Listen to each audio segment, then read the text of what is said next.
Start from here. Come out. Don't be afraid of pain. Pain and happiness will always exist in your life. Life is fun. This world is worth enjoying. Life is only once. And the most important thing is, do your best. Even if you are not the best.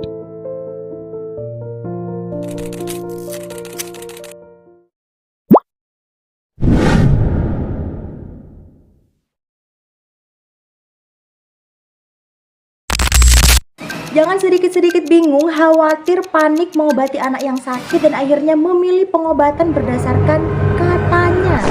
Saya Ulfatus Hafisya dengan NIM 2410223, mahasiswa ahli jenjang keperawatan Universitas Dr. Subandi akan sharing sedikit mengenai penanganan anak yang sakit untuk memenuhi tugas OSC keperawatan keluarga dengan contoh kasus di bawah ini. Ada satu keluarga bernama Tuan R sebagai kepala keluarga dan istrinya Nyonya R dan anaknya ANL yang masih berusia 1 tahun.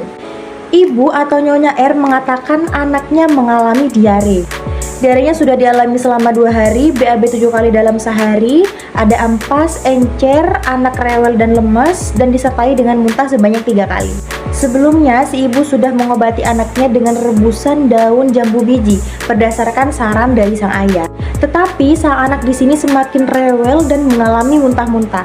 Ibu dan ayah mengatakan bingung saat anak mengalami muntah-muntah dan tidak tahu harus berbuat apa, hanya diberikan air minum putih saja. Tetapi kondisi anak pada saat itu tidak kunjung membaik. Di sini ibu juga mengatakan sama sekali tidak pernah membawa anaknya ke puskesmas ataupun posyandu untuk memeriksakan kondisi kesehatan anaknya. Menurut sang ayah, anaknya mengalami diare dikarenakan diberi makan cilok olehnya yang dibeli di pinggir jalan. Dan sejak saat itu anaknya mengalami rewel dan akhirnya mengalami diare. Di sini ayah mengatakan tidak tahu jikalau anak yang berusia 1 tahun tidak boleh diberikan makan sembarangan. Dan si ibu juga tidak tahu apa penyebab anaknya diare dan bagaimana cara menangani anak yang diare yang disertai dengan muntah. Pada saat ini, kondisi anak lemah, rewel, pucat dengan tekanan darah 90/70 mmHg dengan nadinya 88 kali per menit, RR-nya 24. Jadi, bagaimana implementasi keperawatan keluarga apa yang cocok untuk kasus tersebut? Mari kita tonton penjelasannya.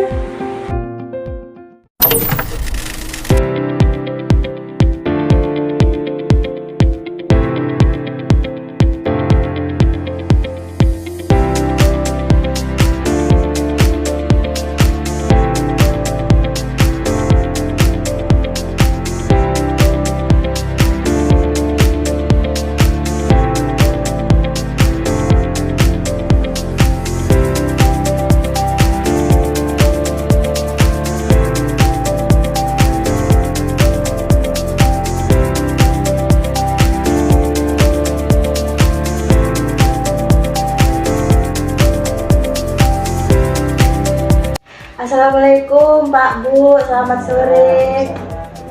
Iya, kenalin Pak, ini saya perawat. Nah, saya perawat Ulfatus Hafisya. Jadi tujuan saya ke sini akan memberikan edukasi cara pembuatan oralit di rumah. Dan juga ada kan oralit yang sachet. Nah, jadi kalau misalnya nggak sempat nanti ke puskesmas ataupun ke apotek nggak sempat, bisa pertama penanganannya di rumah dulu. Ya.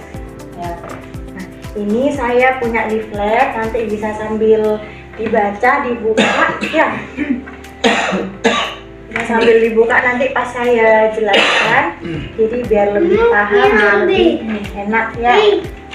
Ini anaknya yang sakit yang mana Bu? Ini usianya berapa tahun? 1 tahun dah. 1 tahun. Iya. Ini mulai kapan diarenya? Udah 2 hari dah. 2 hari. Iya. Terus anaknya ini. Lemas anaknya.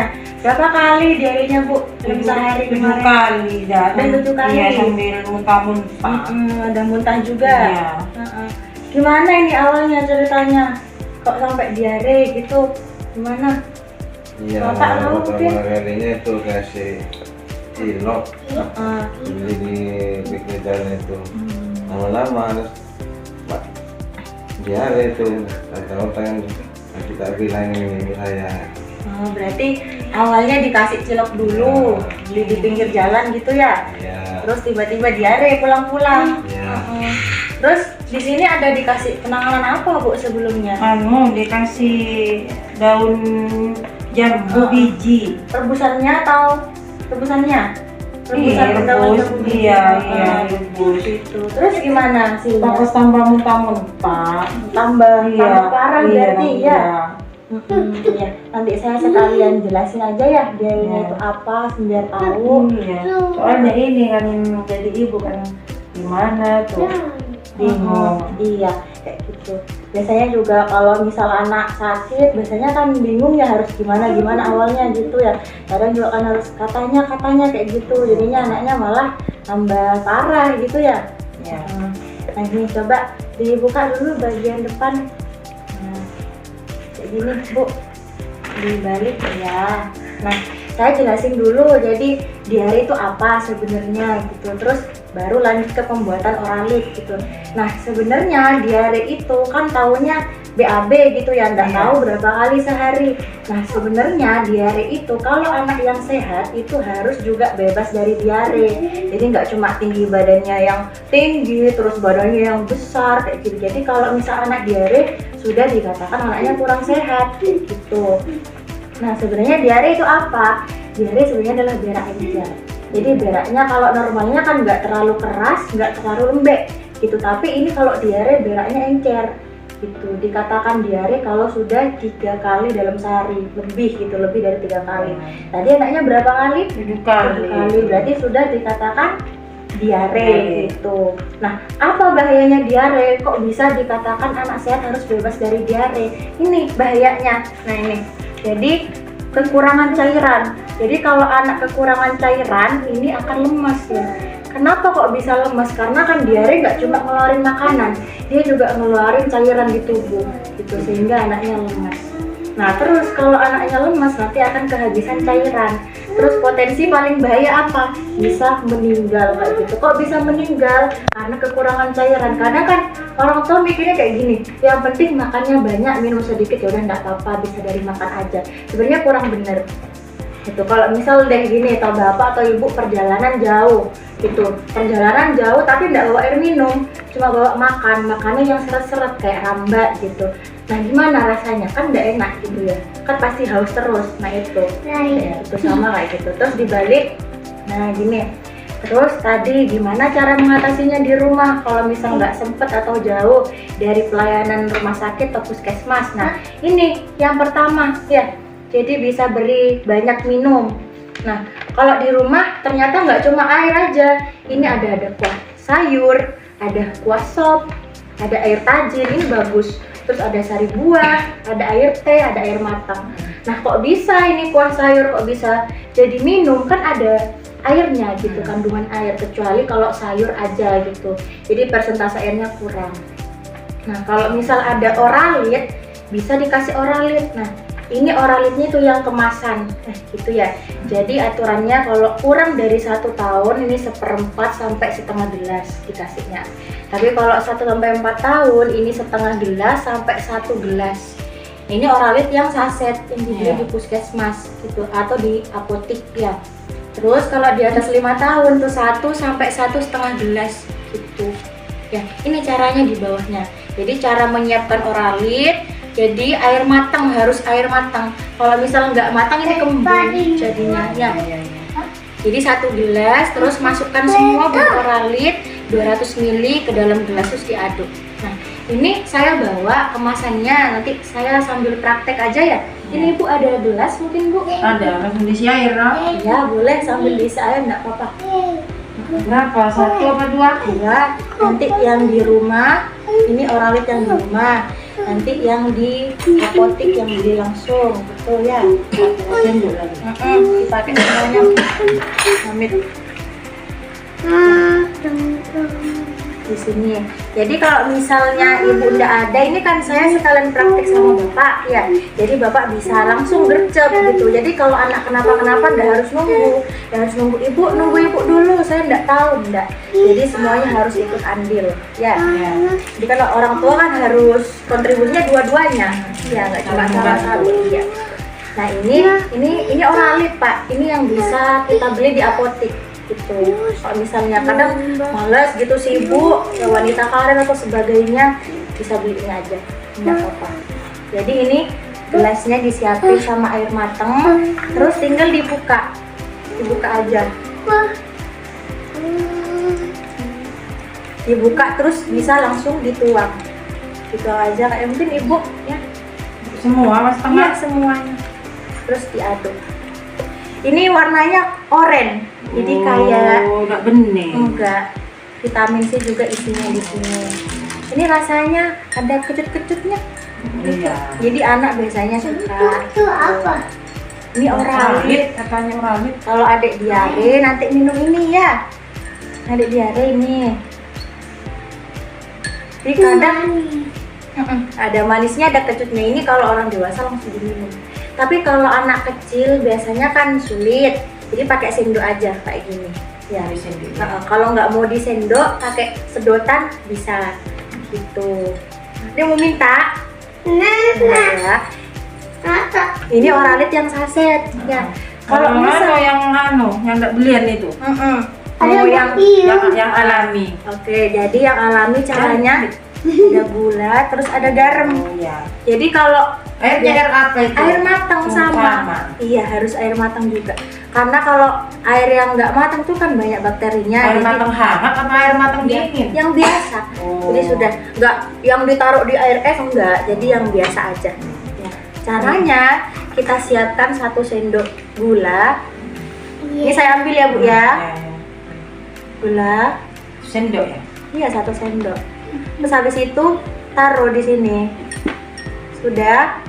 Terus itu garamnya itu 1/4 aja. Jadi nggak banyak-banyak. Iya. LGG larutan gula garam 1/4 terus masukin. Terus diaduk. Ini sampai larut ya. Karena kalau anak itu nggak larut ini kan kayak gitu kerasa jadi nggak mau kadang. Gitu. Jadi harus sampai larut gitu. Ini kalau orang dewasa diminum bertahap ya Pak ya, diminum bertahap atau bisa langsung nggak apa-apa. Tapi kalau anak kan susah sama tadi pakai sendok. Nggak mau. Betul. Nanti mau iu. Boleh dicium dulu. Kadang anak kan harus perkenalan ya, Iya. gitu. Sampai larut sudah, ini bisa diminumkan. Ini tujuannya bukan untuk menghentikan diare, bukan. Tapi biar nggak dehidrasi anak, gitu. Nggak pernah dikasih obat kalau anak kecil ini Bu. Biasanya pakai oralit, terus itu biar menghentikan dehidrasinya. Jadi kadang diare itu nggak harus dihentikan, harus dikeluarkan terus sampai bakteri virusnya keluar, gitu nanti berhenti sendiri. Tapi harus dijaga dengan nggak boleh dehidrasi anaknya sama cairan orang ini, gitu ya. Nah terus ini yang kedua, nah ini kedua di sini. Jadi teruskan pemberian makan. Kadang kan orang tua mikir kayak gini, kalau diare makannya tambah sedikit aja, berkeluarnya nggak tambah banyak, gitu kan ya? Salah, itu sebenarnya salah. Ya, jadi harus diteruskan makannya. Kalau misal bayi yang menyusu, itu harus diteruskan menyusu. Nah, jadi nggak boleh dihentikan biar sama nggak dehidrasi. Kalau bayi nggak usah dikasih ini Bu, ya. Oh iya. Kalau yang masih nyusu nggak usah dikasih ini, dari ASI aja udah cukup. Gitu ya. Nih, ini udah ada keterangannya ASI pada bayi yang masih menyusu. Tapi kalau udah di atas 6 bulan ditambah makanan tambahan. Bisa ada bubur ayam, sayur dan sari buah. Gitu ya. Kalau setelah diare ini makannya ditambah, jadi lebih sering buat pemulihan. Tuh, biar anak kan lemes nih pas diare, jadi ditambah makannya gitu ya. Terus ini kadang ada yang salah gitu. Kalau di rumah biasanya ibu kan sering masak gitu ya. Kadang makannya ini yang merangsang diare. Sebenarnya ini ada pedas, nggak cuma pedas, terlalu asin dan terlalu asam. Sebenarnya ini salah juga kalau misal terlalu asin gitu. Terus jangan berikan makan yang sudah rusak atau basi. Ini sudah tahu ya Bu ya. Nah, masuk. Betul. Nah ini Pak yang merah ini sudah saya tandai ya. Jadi biasanya kan bapak-bapak sering minum makanan atau minuman yang di botol kemasan, itu nggak boleh. Nah, kalau lagi diare jangan beri minuman dalam kaleng atau botol. Gitu. Ini tadi pencegahan pertama biar nggak dehidrasi. Nah sebenarnya diare itu ada kondisi darurat yang harus dibawa, nggak harus dengan oralit aja. Jadi ini yang pertama.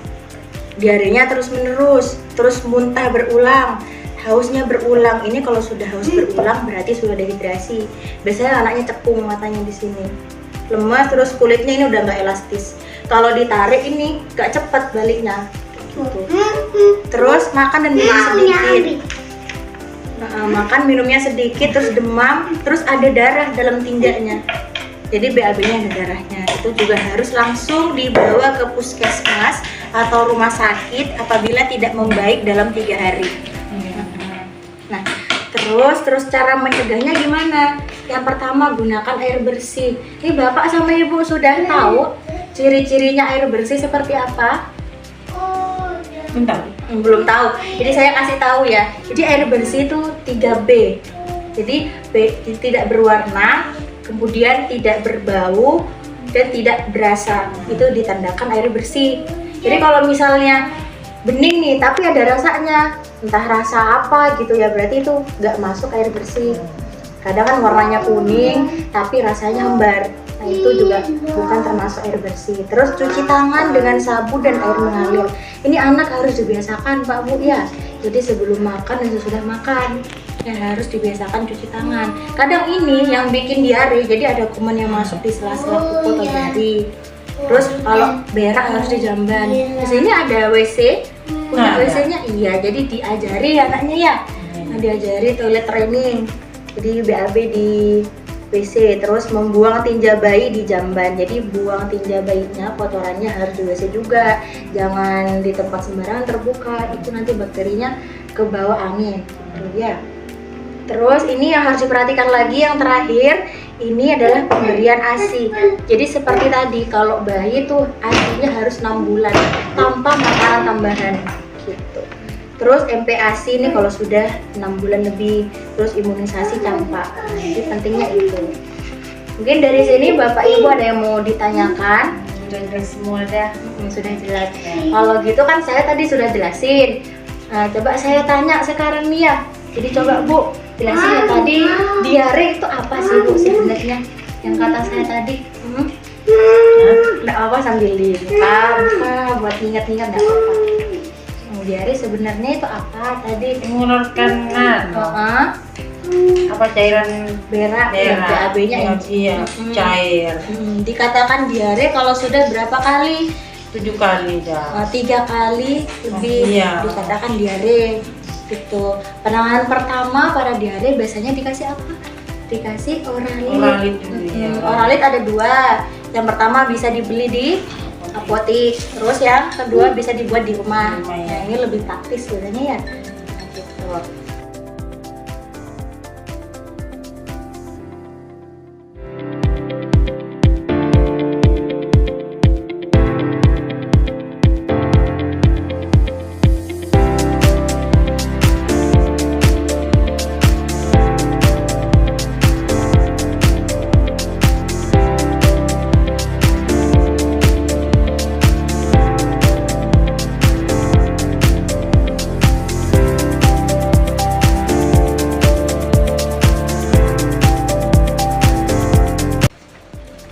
Terus tadi yang katanya Bapak beli cilok ya, sebenarnya anak 1 tahun emang rentan. Jadi kalau anak itu rentan nggak boleh dikasih makanan sembarangan. Apalagi kalau misal ibu kan masak di rumah, itu lebih bagus masak di rumah. Jadi kita tahu prosesnya seperti apa, higienisnya seperti apa, bahan yang digunakan seperti apa. Kalau misalnya beli di luar, kita kan nggak tahu, mungkin jatuh, minyaknya bekas apa, atau nggak cuci tangan segala macam. Jadi emang rentan gitu. Ya, Bapak mungkin udah ditanyakan lagi.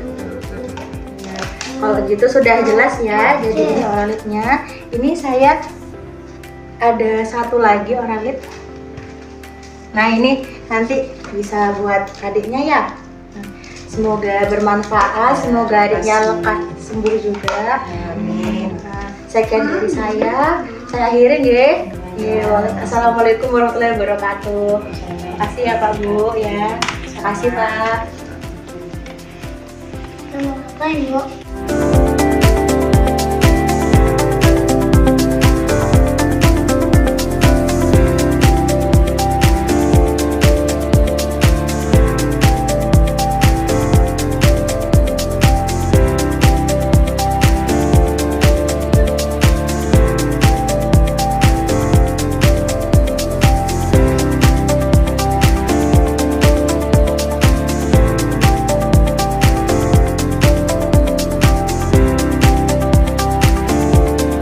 Semoga bermanfaat dan sampai jumpa.